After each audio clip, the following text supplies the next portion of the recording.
There is certainly a lot to learn in this, and we are constantly also looking at ways in which the office can be more effective, can also confront the challenges that we see coming our way all the time.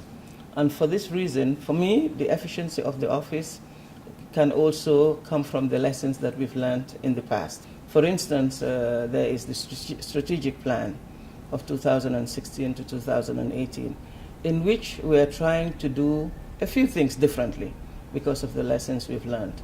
For example, I'm trying that we are as trial ready as possible by the time we engage the judicial process, maybe as opposed to before when you can still go on investigating. So we try to be as trial ready as possible. Again, previously you will recall that we used to have focused investigations and prosecutions. This was the strategy of the office.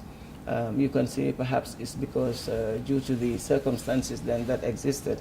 But increasingly, I found that we need to go more in-depth, open-ended and in-depth investigations and prosecutions, and that is what the office is doing now. Also, the reliance of witnesses. We have seen the vulnerability of witnesses and being interfered with, and even though we were doing before looking for alternative forms of evidence, now it is more pronounced. And again also we are looking at perhaps not always directly going to the most responsible, but building our cases slowly, perhaps going after the notorious perpetrators or mid-level perpetrators and building our cases upward to the most responsible. The ICC was set up mainly upon the agreement with states that we will support this institution. As we said at the beginning, it's a voluntary,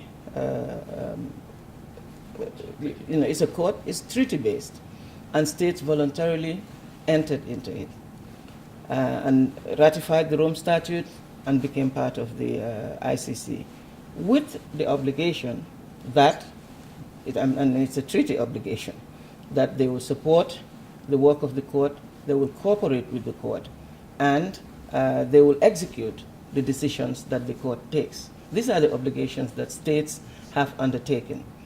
However, we have seen so far that this is not always the case.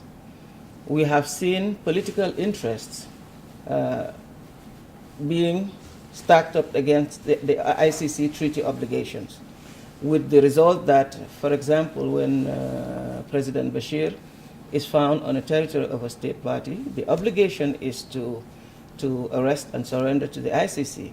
But we have seen states putting political interest and political considerations above that obligation. Even though the ICC is an independent permanent institution to work on these crimes, it is only through their support and their obligations towards the court that the court can effectively function.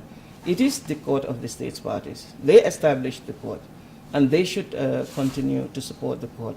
But unfortunately, the level of politicization continues to interfere with the work of the court, the functioning of the court.